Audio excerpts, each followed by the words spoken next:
Qu'ils soient locataires en situation de handicap, avec des valides, qu'ils soient étudiants avec des seniors ou simplement voisins qui veulent partager un jardin ou une buanderie. On appelle cela l'habitat participatif ou bien l'habitat partagé. C'est un modèle qui est très développé depuis longtemps en Suisse, en Allemagne, aux Pays-Bas, moins en France, mais de plus en plus de projets fleurissent en Île-de-France. Cette nouvelle façon de vivre ensemble, est-ce que c'est marginal ou est-ce que c'est une réelle option pour l'avenir des villes? Nous avons choisi de nous installer aujourd'hui ici pour en parler au cœur des maisons partagées de l'association Simon de Sirène. Geoffroy Duhep et Louis Cadéot, bonjour. Bonjour madame. Bonjour. Geoffroy Duhep, vous êtes responsable de ces appartements partagés valides. Vous avez choisi en février dernier de venir vivre ici avec votre femme aux côtés de personnes en situation de handicap. Vous allez nous expliquer comment ça se passe au quotidien, quel est le principe. Louis Cadéot, vous étiez là le jour où le Premier ministre Édouard Philippe est venu. Oui, c'est exact. Voilà, vous rendre visite et oui, voir... il est venu avec Sophie Cluzel. Voilà, et visiter ces maisons partagées qui sont un vrai modèle d'habitat solidaire. Vous souffrez d'un handicap moteur et cognitif. Vous viviez chez vos parents et vous avez décidé finalement de venir vivre ici, dans ces maisons partagées. Vous allez nous dire pourquoi et surtout pourquoi vous vous sentez mieux ici. Parce que j'ai choisi de venir venir avec des autres d'une part, et je me sens comme si j'étais dans une famille. Voilà, on va parler justement de cet habitat qui a aussi une dimension vraiment solidaire. Daniel Jonas, bonjour. Bonjour. Vous vivez, vous, dans un habitat participatif, ça s'appelle La Fonderie. Tout à fait. À Vanves, un immeuble avec plusieurs espaces communs. Vous nous direz quels sont les avantages, mais les inconvénients aussi. Vous militez pour le développement de ces formes d'habitat en Île-de-France, puisque vous avez créé le CAHP, Collectif d'animation de l'habitat participatif. Cet habitat qui se développe à Fontenay-sous-Bois notamment, ça s'appelle l'îlot Michelet, on va en parler. Jean-Philippe Gautret, bonjour, vous êtes maire de cette ville. Et avant cela, vous étiez adjoint à l'habitat et à l'urbanisme. Vous connaissez donc bien ces questions. Vous nous direz ce qui a motivé ce projet et où vous en êtes aujourd'hui. Enfin, Sabri Bendimerad, bonjour et bienvenue sur ce plateau. Architecte, urbaniste, vous préparez un livre pour le printemps qui est écrit à 4 mains avec une sociologue de l'habitat, ensemble mais séparément des cohabitants et des lieux sur ces nouvelles façons de vivre ensemble précisément. Vous vivez, Louis, donc ici, avant vous viviez chez vos parents. Je vivais chez mes parents et donc j'étais en accueil de jour, mais je me plaisais pas du tout. Pourquoi vous vous plaisiez pas? Ce que je préfère ici, honnêtement. Et qu'est-ce que vous préférez ici? C'est la vie en communautaire. Alors, qu'est-ce que vous faites en commun? Qu'est-ce que vous faites avec les autres au quotidien? Des fois, je débarrasse, je mets la table. Les repas sont tous pris en commun? Dans la salle communautaire. Il y a une possibilité de prendre tous les repas en commun. Après, libre à chacun aussi de voir comment dire, le temps qu'il veut mettre dans cette vie partagée. Donc il y a cette vie partagée, mais aussi la possibilité de s'isoler. Si on a le désir de passer une soirée tranquille dans son studio, on peut faire les repas chez soi. On a tout ce qu'il faut. Soit accompagné d'un assistant quand on ne peut pas faire physiquement, soit du coup tout seul, il y en a qui le peuvent. Et sinon, il y a les repas partagés tous ensemble à chaque repas. En fait. On va voir en image en quoi ça consiste, cette association Simon de Sirène et l'habitat qui a été développée. Vous occupez l'un des appartements. Il y a 5 appartements en tout de 10 studios chacun, 6 pour les personnes handicapées, 4 pour les assistants valides, qui sont des éducateurs, des aides-soignants ou en service civique. Un modèle qui a déjà été développé à Vanves. Regardez ce reportage tourné par nos équipes de France 3. Il est signé Ilion Schulz, Johan Dorian et Cécilia Gnoc. Petit café du matin, débrief de soirée, a priori une colloque ordinaire. On a fait notre soirée filles à Maloya et on a mangé des sushis. Yes. Et c'était... Sauf que dans cet appartement, 3 handicapés victimes d'accidents cérébral et 3 valides vivent ensemble 24 heures sur 24. Alors pour préparer les repas, tout le monde s'y met. Je crois que j'ai plus progressé dans l'autonomie. L'idée, partager le quotidien, repas, activités artistiques, jardinage, pour une réponse adaptée. On a une relation qui est beaucoup plus proche avec les personnes qu'on accompagne, étant donné qu'on vit avec elles, qu'on partage les repas avec elles. Par exemple, au lieu de donner les repas, on est vraiment avec eux. Et ça permet qu'il y ait une proximité qui nous aide à les accompagner au mieux et à être plus juste. Mais cette proximité n'exclut pas le respect de l'intimité. C'est Elena qui a choisi tous les meubles de son studio. J'ai essayé de faire comme si j'étais chez moi. Être chez soi donc, mais sans être seul. C'est là le défi de ces maisons partagées, briser l'isolement souvent créé par le handicap. On se soutient les uns les autres de nos oublis. Je tente des concours pour entrer en école d'éducateur spécialisé. Et les résidents sont les premiers à me dire oui, tu vas les avoir. Enfin, voilà, c'est rien que ça. Voilà, on sent qu'ils le veulent pour nous. Enfin, il y a de la bienveillance des deux côtés en fait, et ça crée vraiment une relation intense.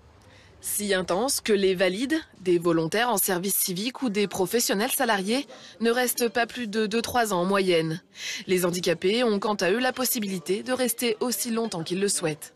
Louis, être soi sans être seul, c'est ça que vous avez retrouvé ici, dans ces maisons? Ce que j'aime bien, c'est d'être avec d'autres personnes. Ouais. Puis de parler un peu avec eux, de parler de mes voyages, de ce que je fais au quotidien. Donc c'est ça qui me plaît le plus. Mais vous avez votre chez vous, vous avez votre espace à vous aussi, c'est important ça. Voilà. Ouais. Et vous l'avez décoré personnellement? Oui, j'ai mis des tableaux dans mon studio, tableaux du Maroc, etc. Ouais, à votre goût. À votre goût, ouais. Ouais. Dans les moments il y a quand même beaucoup de moments de partage avec d'autres personnes. Il n'y a jamais de conflit. C'est pas facile la vie en commun. Écoutez, alors, je vais répondre à votre question. C'est arrivé une fois, mais depuis, ça s'est jamais reproduit, heureusement. Heureusement, pourquoi? Parce que vous savez, quand il y a une mésentente, vous parlez, vous vous rencontrez et vous dites ce qui va pas. Je sais plus à propos de quelle histoire c'était, mais je sais qu'il y avait eu un conflit. En fait, ce que Louis veut dire, c'est que du coup, lui a vécu personnellement un conflit avec une personne de la maison. Ouais. Donc évidemment, on vit des difficultés, peut-être pas tous les jours, mais régulièrement, comme dans toute vie en commun. Pour Louis, ça a été, avec un résident, une incompréhension. Voilà, et donc... Qu'il n'y a pas ailleurs. Ça a duré... Il n'y a pas ailleurs, c'est-à-dire Qu'il n'y a pas dans d'autres endroits. Et ah oui. On ne comprend pas pourquoi des fois il y a des conflits. Parce que la vie en commun, c'est pas toujours simple. Pas simple pour tout le monde. Hein.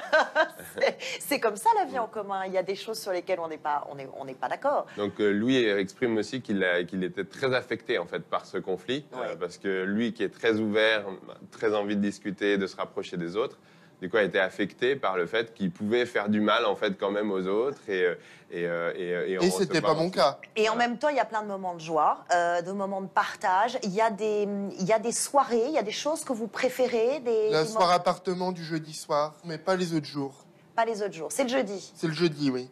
Voilà. Donc vous attendez le jeudi avec impatience. C'est quoi? Ça consiste en quoi? Alors le jeudi, en fait, on se réunit tous ensemble. L'idée, c'est d'avoir un moment pour faire corps, en fait. Donc évidemment, avec les plannings des uns des autres, les agendas, on n'est jamais tous ensemble, sauf ce jeudi soir, où là, tout le monde un peu dépose les armes, ce qu'il a à faire à côté, etc. Et on se rejoint dans la salle commune. On fait donc... On a un moment de partage en commun où on dit ce qu'on a sur le cœur pour les autres. Ouais. Donc là, ça peut être des pardons, des merci. Et derrière on met les cartes sur table, c'est ça, exactement. Tranquillement. Voilà. C'est le moment de régler, de dire qu'on a eu un différend avec l'un ou avec l'autre. C'est le moment de dire un merci, de fêter les anniversaires, voilà. Et ensuite, on passe à un moment très sympathique et très français, l'apéritif, qu'on fait chez nous et qu'on aime beaucoup. Et ensuite, un super repas qu'on a préparé tous ensemble. Donc en fait, Louis, vous connaissez tous les résidents ici. Et vous vous êtes fait des amis en particulier ici? Oui, je me suis fait des amis, oui. Ouais. C'est important de se faire des amis. C'est très important de se faire des amis. On l'a vu, c'est pas toujours facile, Geoffroy Duhep, de maintenir une harmonie. Il y a toute une démarche derrière pour que ça fonctionne et que ça s'installe. Il y a comme des périodes de test. Vous faites très attention aux valides qui décident de venir habiter ici, ainsi qu'aux résidents. Comment ça se passe ? Alors en fait, donc, les personnes valides, c'était très bien dit dans le reportage, il y a à moitié donc, des professionnels et pour une autre moitié des services civiques. Donc on va plutôt s'intéresser aux motivations. Donc si les motivations ne sont pas sérieuses, il y a quand même une semaine d'essai au départ. Si les motivations ne sont pas sérieuses, c'est vrai qu'on ne donne pas suite. Parce que c'est un engagement de vie, donc ça demande quand même une profondeur. Et derrière, pour les personnes en situation de handicap, ça va être est-ce que le projet correspond ? Parce que c'est pas le meilleur projet, c'est un projet qui correspond pas forcément à tout le monde. C'est sûr. Et donc ça va être une vie en commun. Ça vous convient ? Oui. Ça va être une Ça vie en convient commun. peut-être pas à d'autres. Bah non. Je sais pas, je pose la question comme ça, mais peut-être que ça convient peut-être pas à certaines personnes. Non, à fait. effectivement. Il y a des personnes qui vont être poussées vers ce type de projet, mais qui n'en ont pas le désir. Et Alors, votre motivation à vous, parce qu'on l'a vu, vous restez à peu près 2 ou 3 ans. Vous êtes arrivé en février dernier, c'est ça, avec votre épouse. Vous êtes tout jeune marié. C'est un sacré engagement quand même, quand on vient de se marier, et de se dire, on va tenter cette expérience et choisir cet habitat partagé avec des personnes en situation de handicap. Qu'est-ce qui vous a poussé ? Vous avez dit tenter cette expérience. Je pense que c'est vraiment au départ ça. On avait ce désir de vivre quelque chose d'un peu hors du commun. Donc c'est pas tout rose. C'est un engagement un peu difficile à prendre, mais en même temps qui est poussé par le désir de se donner et de recevoir. On a se donner par le fait de vivre ici, qui n'est pas forcément toujours évident. Et ensuite recevoir parce qu'en fait, on reçoit une joie de vivre incroyable des personnes en situation de handicap qui surmontent devant nous en fait leur handicap pour venir vivre avec d'autres, pour venir se montrer. Quelque chose que vous ressentez, que ressent également votre femme, vous le ressentez tous les deux. C'est ça. En fait, c'est quand même un désir bien commun. Au départ, un projet commun. Voilà, au départ, on a quand même dû se dire est-ce qu'on le fait ou pas. En tout cas, c'est un modèle qui a été salué par la présidence de la République, l'association qui a été lauréate en 2015 du prix La France s'engage, qui est un accélérateur de projets à utilité sociale. Et le Premier ministre Édouard Philippe est venu ici en personne. C'était en mai dernier. On voit les images. Moins d'une semaine après sa nomination. Donc c'est un geste et un déplacement fort de sens. Vous étiez là, Louis. Vous lui avez parlé ? Je lui ai demandé de l'argent, mais je ne sais pas s'il va le faire. Je lui ai demandé au départ, mais je ne sais pas s'il va le faire dès maintenant. J'espère pour moi et pour lui. De l'argent pour développer ce genre de... Pour construire un lieu de vie Simon de Sirène au Havre, parce qu'il a été maire du Havre pendant très longtemps. Ça, pour développer d'autres maisons. Oui. Et il vous a répondu quoi ? Il m'a répondu qu'il allait demander à son successeur. Bon, son supérieur. Son supérieur. Bon, donc c'est le président de la République, tout bêtement. Mais alors, on ne sait pas si voilà. Et vous croyez aux engagements des politiques ? Des fois, j'y crois. Des fois, ils promettent des choses et c'est un peu des promesses en l'air. Donc, je me méfie un peu, moi. L'ambition de l'association, c'est évidemment de multiplier ces maisons. Il y a d'autres projets, en cours. Alors, en fait, justement, l'ambition n'est pas forcément là. En fait, la fédération, donc, qui fédère toutes les associations Simon de Sirène, ne cherche pas à développer. Elle est en attente de personnes, d'endroits qui vont lever la main et dire voilà, nous, on est prêts à accueillir un projet Simon de Sirène chez nous. C'est comme ça que ça se fait parce qu'il faut que la volonté vienne des gens qui vont créer le projet et pas d'une Vous voulez dire une municipalité, une commune, un département, c'est de là que doit venir l'impulsion pour l'association. Même un groupe de personnes qui se mettent ensemble et qui disent nous, on veut accueillir cette... Vous qui êtes maire, vous avez... Il faut que ça vienne effectivement des acteurs locaux. Les collectivités sont là pour accompagner, pour porter une volonté qui vient du terrain. Ce qui est important dans ce qui est dit, c'est que ça remet au cœur la vie collective. Et en ville, alors là, c'est de partager, c'est d'inclure. Et donc, c'est extrêmement important. C'est pas simple, ça a été dit. Il y a des avantages, des inconvénients. C'est la vie en collectivité, c'est pas toujours simple. Ceci dit, ça remet au centre la question à la fois de la vie collective, du sens de l'inclusion, parce que inclure en société, et notamment en ville, c'est extrêmement important. Après, sur le dernier point qui était cité, c'est important, sur les promesses, puisque effectivement, les politiques parfois font des promesses, l'important c'est qu'ils les tiennent. Parfois, ils ne les tiennent pas toujours, excusez-moi par rapport à vous, hein, je ne peux pas être mal à l'aise. C'est pour ça que j'y reviens. L'important, c'est de pouvoir être là pour porter des initiatives locales. Et là, en ce sens, le projet porté par l'association de Simon de Sirène, d'accompagner les porteurs de projets ou les gens, en ce sens, ça me semble être la bonne manière de faire. Pardon, Sabri Bendimerad, je ne voulais pas vous couper, mais c'est parce que je vous voyais acquiescer à ces modèles qui sont selon vous, des modèles à suivre. Oui, en fait, je voulais un peu réagir par rapport à ce qu'on a vu, parce que on voit effectivement le Premier ministre qui vient encourager l'habitat partagé, mais en même temps, l'habitat partagé, ça doit partir de la base. Par définition, c'est bottom-up, c'est pas top-down, en fait. Donc, si on comprend bien ça, effectivement, il faut qu'il y ait une volonté politique pour évidemment accompagner, mais ce sont vraiment les gens qui habitent qui décident ensemble, quelque part, de faire ce pas, d'habiter ensemble. On n'est pas dans une logique de consommation ou on va dire, d'achat, et on est plutôt dans quelque chose qui nécessite une collaboration et une participation pleine et entière des habitants à leur cadre de vie. Voilà. Il y a une notion importante, il y a ce vouloir vivre ensemble. Il y a aussi, je pense, un côté qu'on retrouve dans beaucoup de ces associations ou de ces mouvements ensemble. Il y a une solitude au départ de certaines personnes. C'est contre l'isolement dans les villes. C'est ça. Et donc, vous avez évoqué des femmes ensemble, des femmes avec des enfants, des femmes enceintes.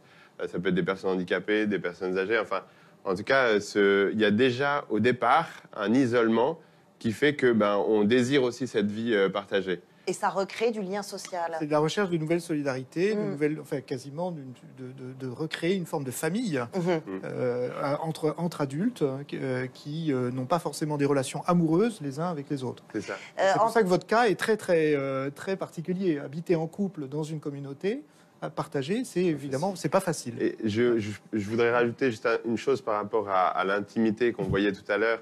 On disait, mais moi, je ne suis pas prêt à partager l'intimité. En fait, je crois que personne n'est prêt à partager l'intimité, si ce n'est dans un engagement avec une autre personne, mais pas comme ça. Et nous, même si on partage beaucoup d'espace, on ne partage pas cette intimité.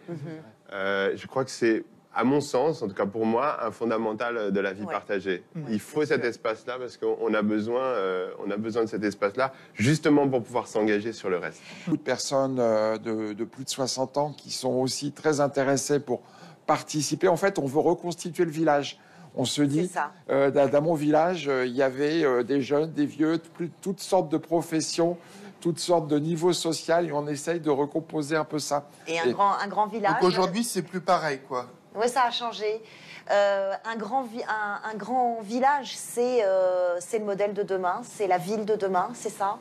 Oui, c'est arrivé à avoir habité à plusieurs échelles, à la fois dans des quartiers à taille humaine, et puis aussi d'habiter dans la grande échelle de la métropole, avoir ses services.